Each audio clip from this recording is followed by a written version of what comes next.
The first warning was not the pain, it was the train changing routes without my command. A thin red line moved across the glass display in front of me, separating from the approved northern route and curving toward a maintenance tunnel beneath the capital. No alert appeared. No request for authorization flashed across the control panel. The system simply accepted the new destination, as if I had entered it myself. Behind me, 12 transport executives continued watching the demonstration. Their reflections floated across the dark windows of the executive carriage, perfectly dressed and comfortably unaware that the train was no longer following the route printed on their schedules. Rain struck the glass in silver lines. Beyond it, the countryside disappeared beneath the wheels at 300 kilometers per hour. I placed 2 fingers on the control screen and opened the command history. Correct encryption, correct administrator signature, wrong instruction. The train has changed routes, I said. The conversation behind me stopped. Minister Alaric Dane looked up from his drink. He was the highest-ranking government representative on board, a broad-shouldered alpha, with carefully silvered hair and the calm expression of a man who had never been forced to repeat himself. "Is that part of the test?" he asked. "No." One of the executives laughed uncertainly. I did not. My company had spent 14 months building the security architecture running beneath this demonstration.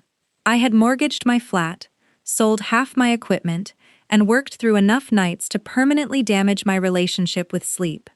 This was supposed to prove that an independent engineering firm could protect the national rail network better than the defense corporations waiting for me to fail.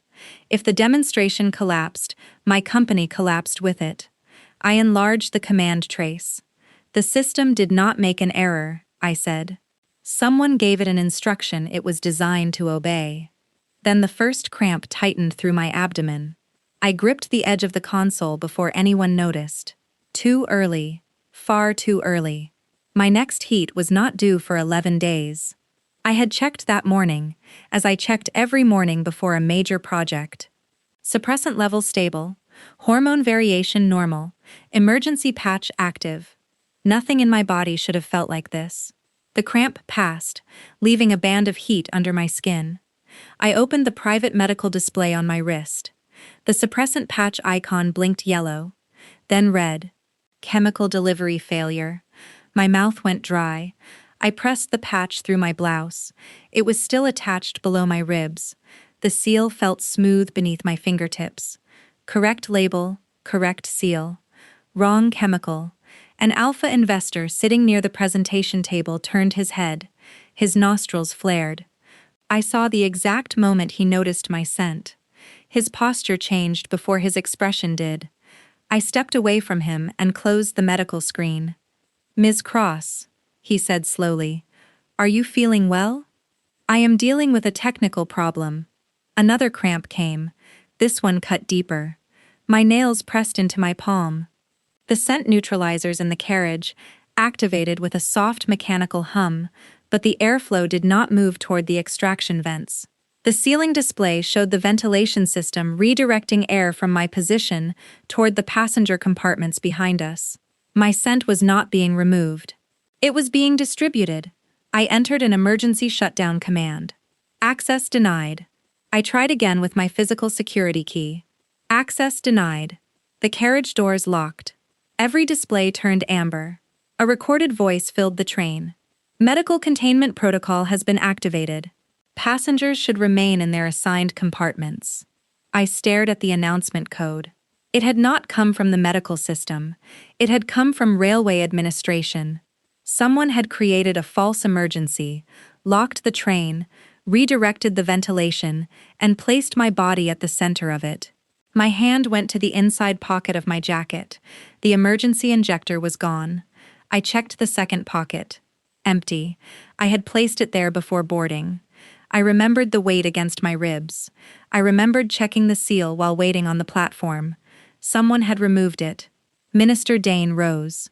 The movement was controlled, almost gentle, but every alpha in the carriage noticed. Several lowered their eyes. Others shifted back, surrendering the space around me to the strongest rank present. He approached slowly. "Lena," he said, using my first name without permission. You are entering an early heat. I am aware. You need protection. I need access to the central control network. You are not thinking clearly. I am thinking clearly enough to know the train has been hijacked. He extended a hand. My private compartment is scent-sealed. You will be safer there. No. His expression remained pleasant. The executive carriage contains 11 alphas. Then instruct them to remain where they are. They may not be able to control themselves. That sounds like their responsibility. A few of the executives looked offended. I did not care. Minister Dane stepped closer. The heat in my body sharpened in response to his scent. My instincts registered power, proximity, and danger, then offered the worst possible biological advice. Move closer, submit, seek protection. I ignored every signal. My compartment has independent ventilation, he said. I can ensure no one approaches you. I said no. His jaw tightened. You are frightened. Yes. That is precisely why you should allow someone with authority to make this decision. Another cramp hit. I bent slightly, and his hand moved toward my arm. I pulled back before he touched me. No. He paused. Then he smiled as if calming an unreasonable child. Your condition is affecting your judgment. The sentence frightened me more than the locked doors. I had heard it before. Different alpha, different room, same calm certainty. You are stressed. You are hormonal. You are not capable of deciding this. Let me handle it. Control always sounded respectable when spoken slowly.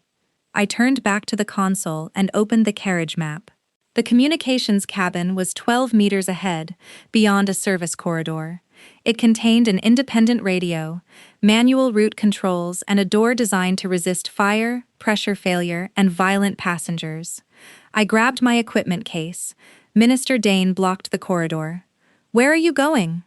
To contact Central Command. The announcement ordered everyone to remain inside. The announcement is false. You cannot isolate yourself during heat. Watch me. I moved around him. He caught the handle of my case, not my body, but the message was clear. He expected me to stop.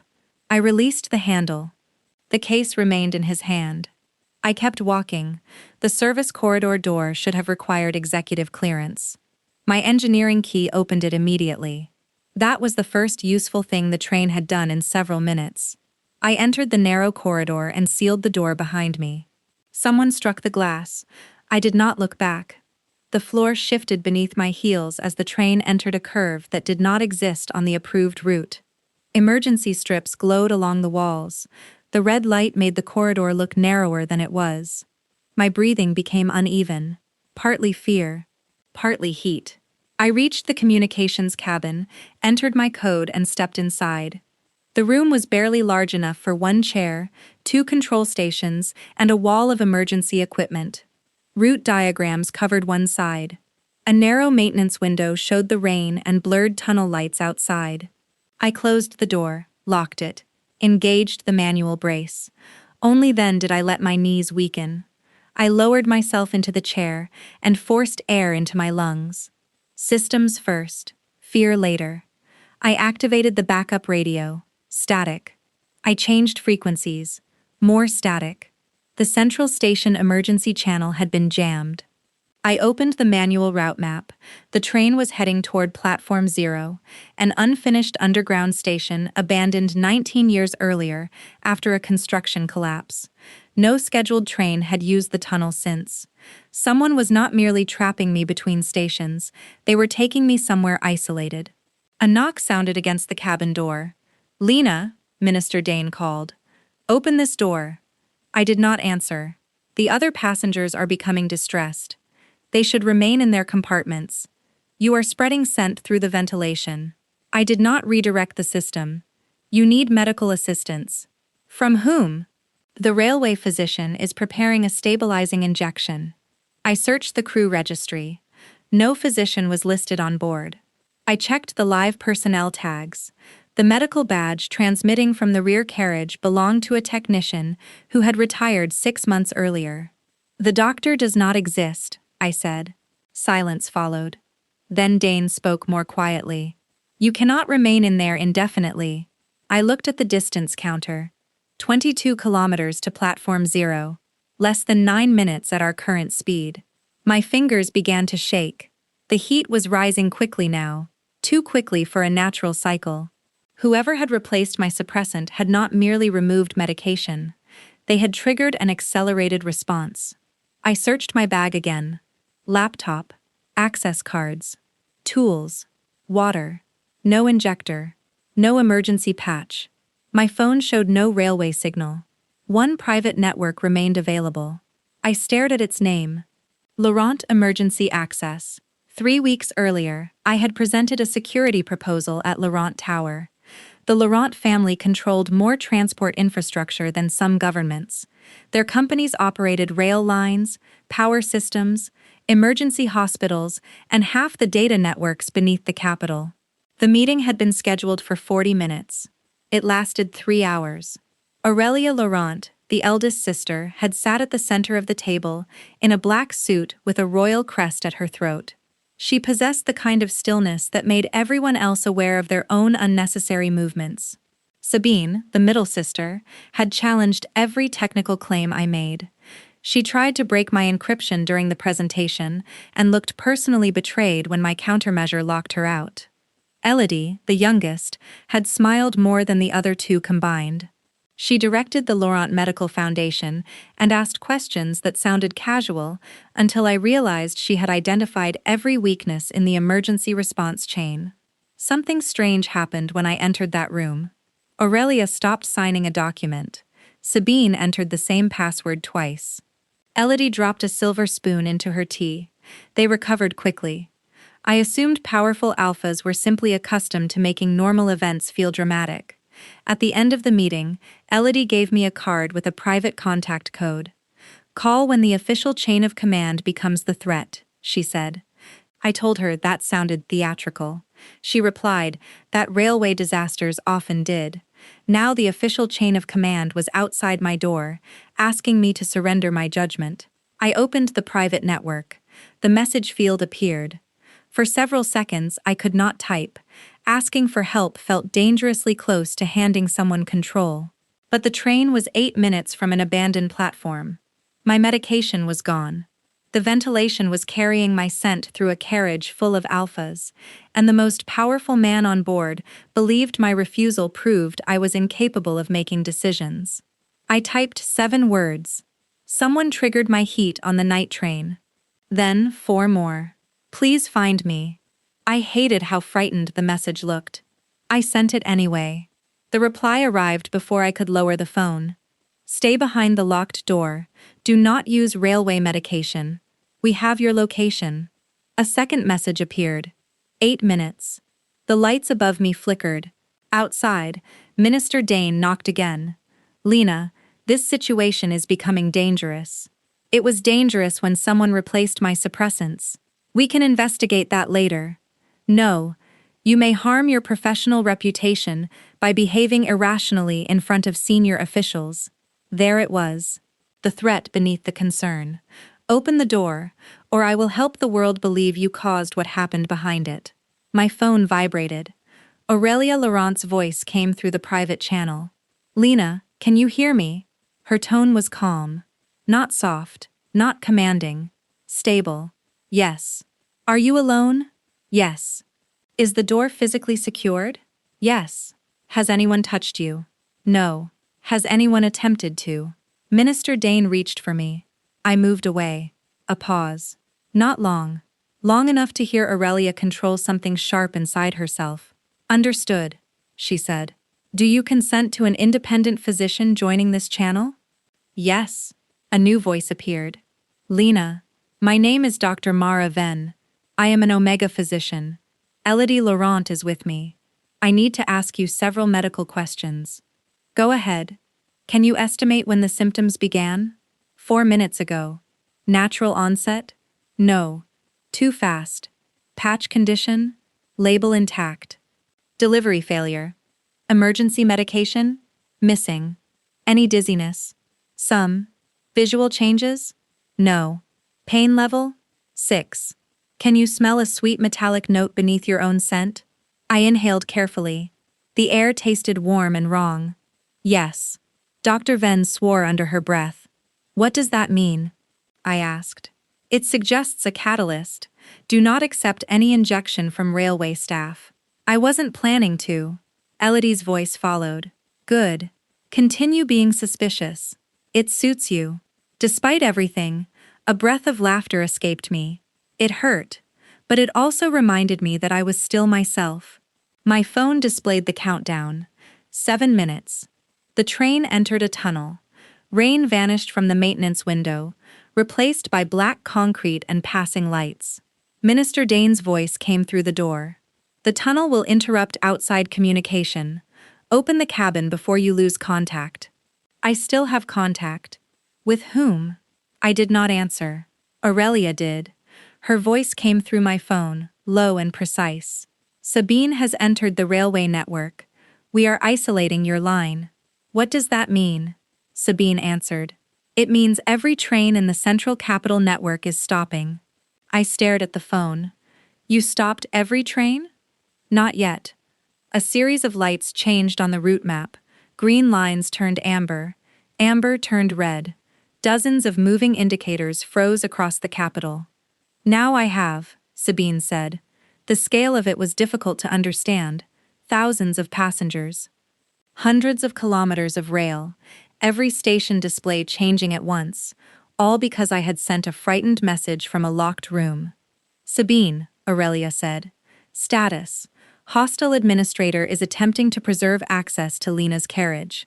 I have blocked the primary route command. Primary? There is a second controller. The ventilation above me increased. Hot air moved across my face. My scent thickened in the cabin. 6 minutes. Dr. Venn instructed me to place a cold cloth against my neck. I used water from my bag and a cleaning pad from the emergency cabinet. Elodie kept speaking. Not about fate, not about instinct, not about what my scent might be doing to 3 alpha sisters who had reacted strangely the first time they met me. She asked what I could see. Emergency route maps. What color? Blue. The walls? Gray. The most irritating object in the room? I looked around. A manual brake lever labeled, use, only during genuine emergencies. And this apparently does not qualify? Railway wording is conservative. That is deeply offensive. Another knock hit the door. Harder this time. 5 minutes. Lena, Minister Dane called. The network has been shut down because of you. Because someone hijacked the train. You contacted the Laurents. It was not a question. You have created a national emergency. I sent a private request for help. You involved 3 Royal Alphas while under the influence of heat. Do you understand how that will appear? I understood perfectly. An unmated Omega engineer. 3 wealthy Alpha princesses. A stopped capital. By morning, facts would become decoration around whatever story powerful people preferred. Dane lowered his voice. Open the door. I can protect you from the consequences. A memory surfaced. My former partner standing in my kitchen with my medication in her hand. I reduced the dosage because you were working too much. You should thank me. I had mistaken control for devotion once. I would not do it again. No, I said. A mechanical click came from the door panel. The manual override had been activated. The handle moved. The brace held. Sabine? I see it, she said. Her voice sharpened. He is using a physical ministerial key. Can you stop him? Digital systems cannot prevent a manual override. The handle moved again. Metal strained against metal. 4 minutes. Aurelia spoke. Lena, there is a manual brake in the cabin. Yes. Using it at this speed could injure you. Yes. If the door opens, decide for yourself whether the risk is necessary. She did not order me to pull it. She did not order me to stay still.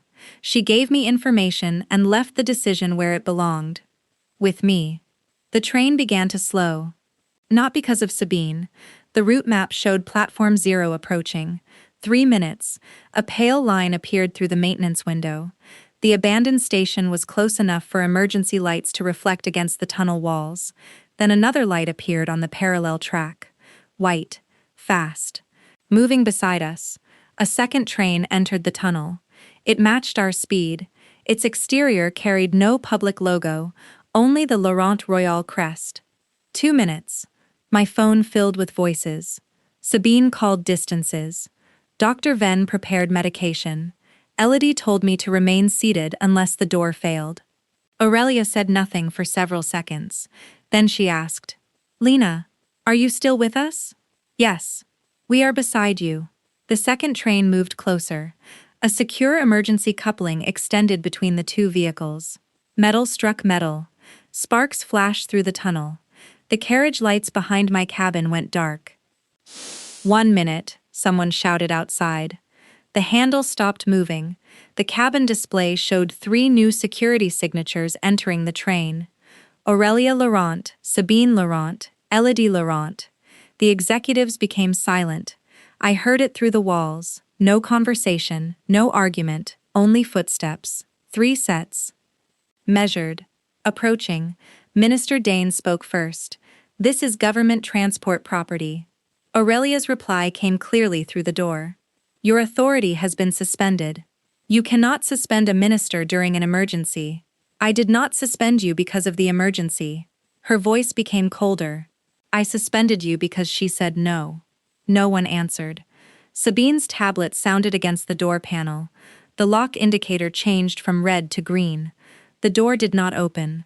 They could have forced it. They controlled the train, the tunnel, the network, and half the city above us. They still waited.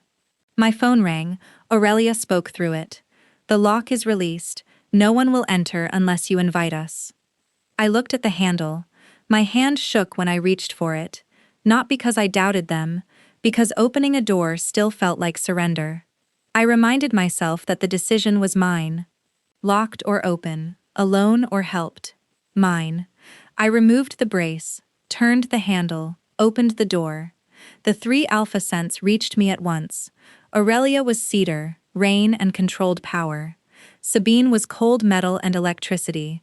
Elodie was warm spice and something almost sweet. My body reacted violently. Heat rolled through me. My knees weakened. Instinct demanded that I move toward them. None of them moved toward me. Aurelia stood furthest back, hands visible at her sides. Sabine held a tablet but kept her eyes on the floor. Elodie stood beside Dr. Venn with a medical case.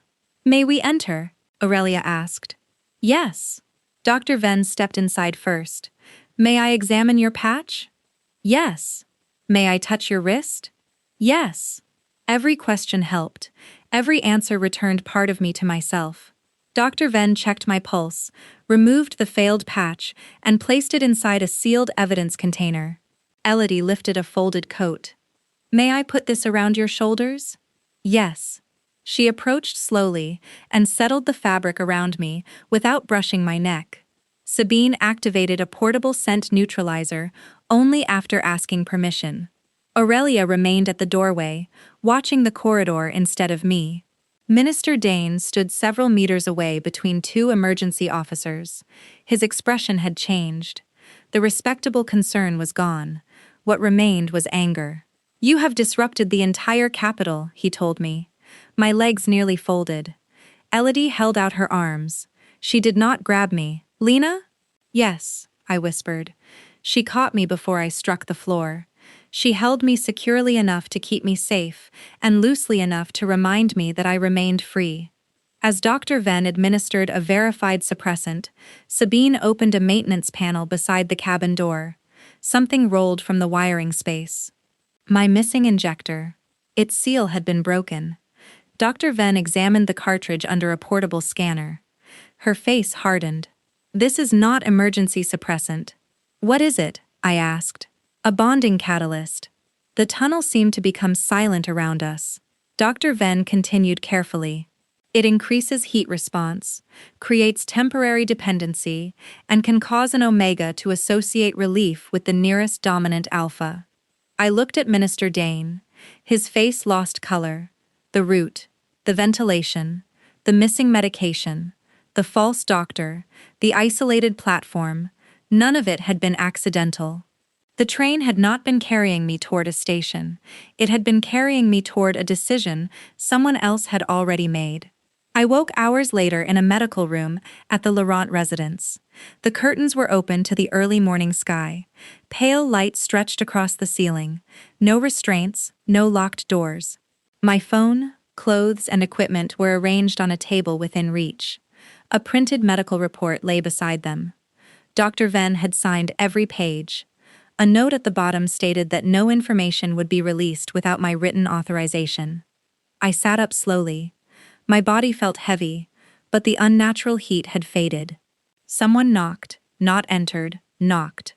"Come in," I said. The three sisters stepped inside. They looked different without the tunnel around them. Aurelia had removed her jacket. A bandage covered one hand. Sabine's hair was untidy, suggesting she had either slept badly or fought with a machine. Elodie carried 4 drinks and enough breakfast for a small conference.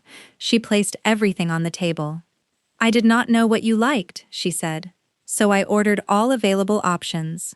Sabine looked at the bags. She purchased the bakery. "I had a delivery dispute. You bought the company during the dispute." "It improved communication," I laughed. The sound surprised all 4 of us.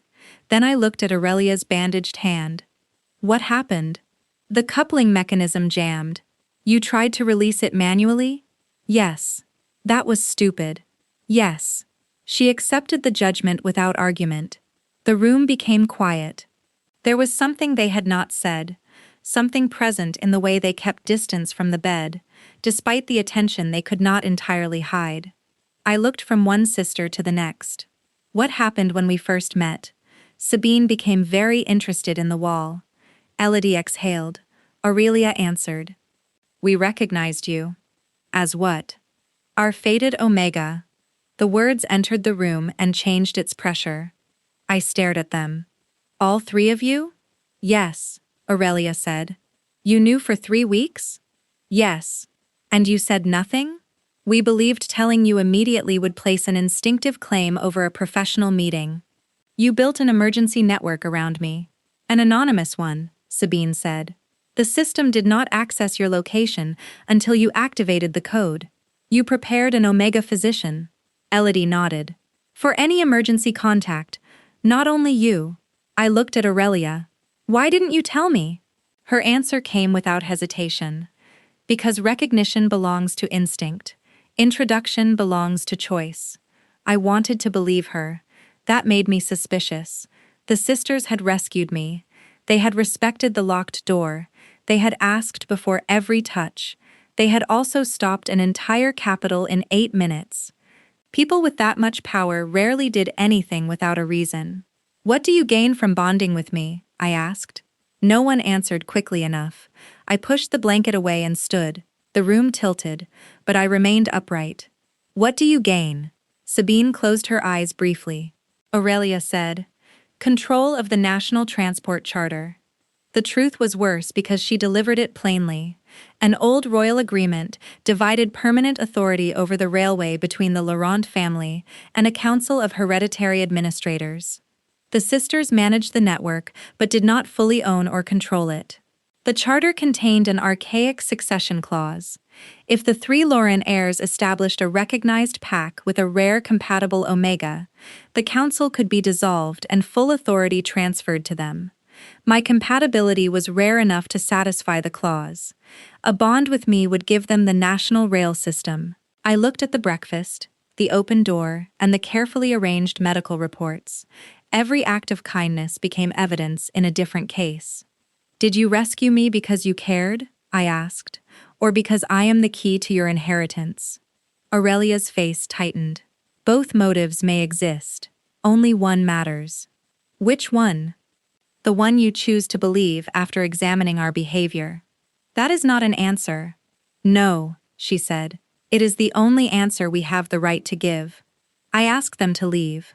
All 3 obeyed. Aurelia paused at the door. "We believe remaining close is safer," she said. "We are leaving because you asked." The investigation began before I was discharged. Someone had entered my flat using credentials from a fake maintenance company. Suppressant capsules were missing. Malware had been installed in my health application. The route command came from a terminal connected to the Royal Transport Council. I refused to remain a patient while other people examined my life.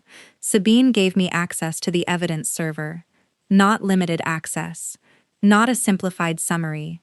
Administrator access. You realize I can see your internal network from here, I said. Yes. I could copy confidential files. Yes. You trust me? No, she replied. I trust the audit trail. I almost smiled. Working with her was like arguing with a mirror that had better encryption. She understood digital systems. I understood physical infrastructure. She traced the command through 6 virtual relays. I identified the electrical signature produced by the old control key used at Platform Zero. Aurelia handled government officials, freezing access without burying evidence. Elodie interviewed medical staff and discovered that a private contractor had supplied counterfeit patches to the train. They treated me as a partner. That was more dangerous to my defenses than dominance could ever have been. I knew how to resist commands. I did not know how to resist being respected. The clues formed a chain: fake maintenance visit, missing capsules, compromised health application, charter terminal, anonymous instructions sent to Alaric Dane, council credentials used to control ventilation, payments to private security, a succession vote scheduled in 4 days. At the center of it all stood Councilwoman Helena Voss, chair of the Royal Transport Council. She had spent 40 years controlling the network through inherited authority. My existence threatened to end it. The council leaked the story before we could present the evidence. By sunrise, my name appeared beside the word sabotage. News reports claimed I had manipulated the Laurent sisters during heat. Commentators suggested I had staged the emergency to gain access to royal wealth. My clients suspended their contracts. My company's accounts were frozen pending investigation. Passengers posted photographs from stopped trains and blamed me for missed flights, hospital appointments, and family emergencies. The city did not see a hijacked Omega engineer. It saw the woman who had stopped every train. Aurelia wanted to issue a royal statement. I refused. If you defend me, they will say I control you. If we remain silent, they will destroy you. They already think I am protected by 3 princesses. I need evidence, not protection, she agreed. Then she placed security outside my building, without telling me. I noticed the second night. A black vehicle across the street. 2 people pretending not to watch the entrance. I checked the plate and found it registered to a Laurent protection company. Aurelia arrived 20 minutes after I called. The council entered your home once, she said. The threat remains active. You assigned guards without asking. You would have refused. Yes. That does not make the protection unnecessary. My chest tightened. Not from heat. From memory. My former partner changing appointments without telling me. Calling my employer. Reducing medication. Explaining that my refusal only proved I needed more help. You did not protect my choice, I said. You replaced it with yours. Aurelia began to answer, then stopped. The silence mattered. She looked toward the vehicle outside. I will remove them. The damage is not outside my building. I know. No, you understand the sentence. I don't think you understand the damage. Her face changed. For the first time, the controlled Royal Alpha looked frightened, not of losing the charter, of becoming the kind of person she despised. The security team left. I did too. Sabine offered me a tracker controlled entirely through my phone. I accepted because the choice remained mine. Elodie asked me to contact them if I needed help. Aurelia apologized without asking me to stay. None of them blocked the door. The public inquiry began the next morning. Councilwoman Voss sat beneath the national crest and described herself as a guardian of stability. Minister Dane sat beside her, claiming he had also been manipulated. I carried my own evidence into the chamber. No Laurent lawyers, no royal escort, no bond. The council attorney attacked my motives first. Your connection to the Lorance heirs could make you one of the wealthiest Omegas in the country. The charter explains their motive to protect me, I said. It does not invalidate my evidence. You expect this inquiry to trust an Omega who was in chemically induced heat during the event? No. The chamber became quiet. I placed my reconstruction on the central display. Do not trust me because fate connected us. Test my reconstruction because I designed systems like this one. I showed the root command timing, the sensor noise created when the physical control key entered the abandoned terminal, the ventilation records, the false medical transmission, the electrical signature stored in the terminal hardware. An independent regulator confirmed every result. Sabine had found the digital path. I had proved the physical one. The command came from Councilwoman Voss's private terminal. She denied it until I displayed the backup current log.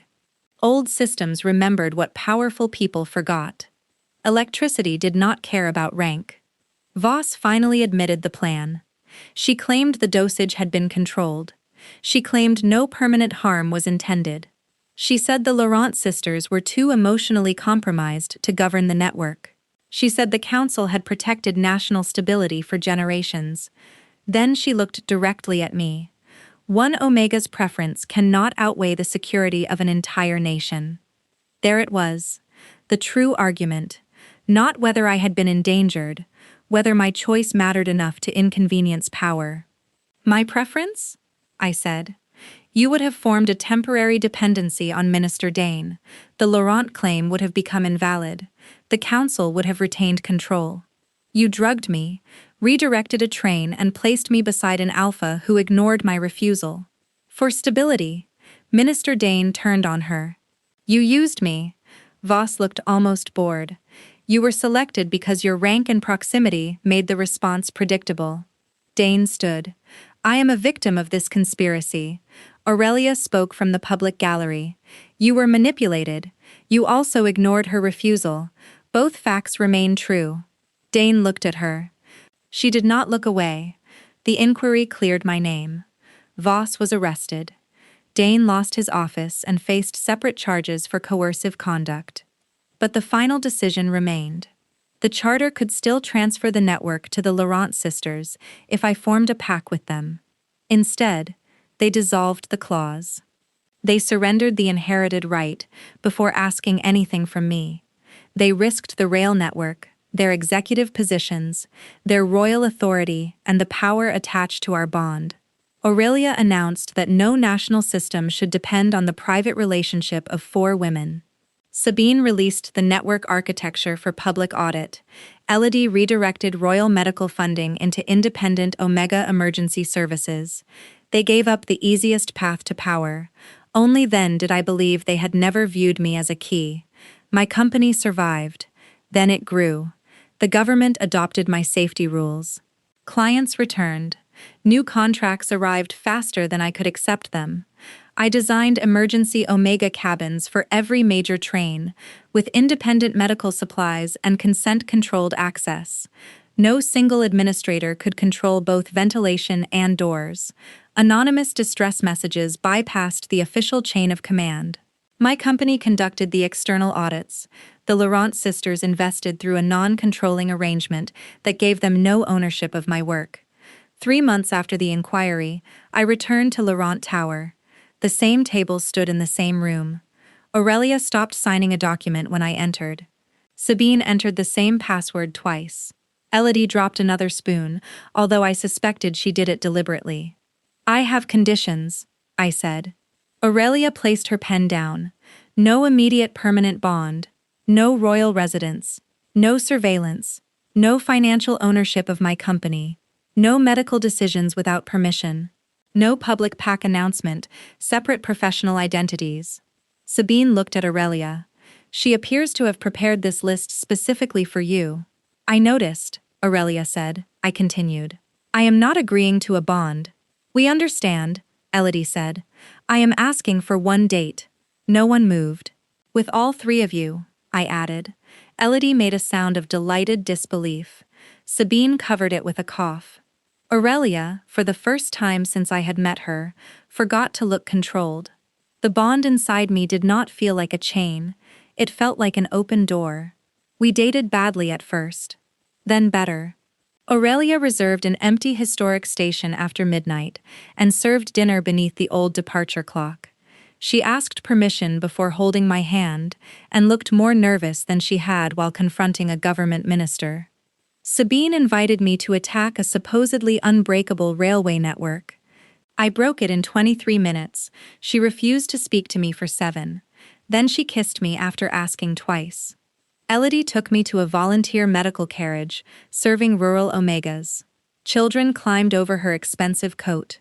She remembered everyone's medication preferences and forgot where she placed her own phone. We attended therapy, pack counseling, legal consultations. We argued about privacy, work, instinct, and the difference between help and interference. Aurelia learned to ask instead of command. Sabine learned that permission was not an inefficient technical step. Elodie learned that humor could not solve every painful conversation. I learned that accepting care did not create debt. Fate began the attraction. Behavior created the relationship. 1 year later, I initiated the pack ceremony inside the rebuilt station where the original train had stopped. Platform 0 no longer looked abandoned. Light filled the tunnel. Emergency cabins lined the platform. The old control room had become a training center for medical response teams. I gave each sister a ring. Aurelia's hand shook when I placed hers. Sabine pretended hers did not. Elodie cried without pretending anything. Aurelia taught me that responsibility is not authority, I said. Sabine taught me that respect can be more intimate than instinct. Elodie taught me that care does not have to create debt. The station remained silent around us. I called because I was trapped. I choose you because every door is open. Only then did the bond settle. Not as an order, as an answer. A year after the ceremony, we were reviewing emergency response data when a private alert appeared on my screen. Unknown Omega passenger. Northern Nightline. Possible suppressant tampering. The message contained 6 words. I think someone changed my medication. I stood immediately. The sisters moved with me. Aurelia contacted the emergency authority. Sabine entered the authorized railway system. Elodie called the medical team. I located the train moving through the darkness beyond the capital. Then I sent the passenger a message. Lock the cabin. Do not accept railway medication. We are coming. Aurelia checked the travel estimate. 8 minutes? I remembered rain against black glass. A locked door. A missing injector. 3 sets of footsteps approaching through a tunnel. 8 minutes had once felt miraculous. Now it felt unacceptable. I opened the emergency route. 8 is too many, I said. Give me 6.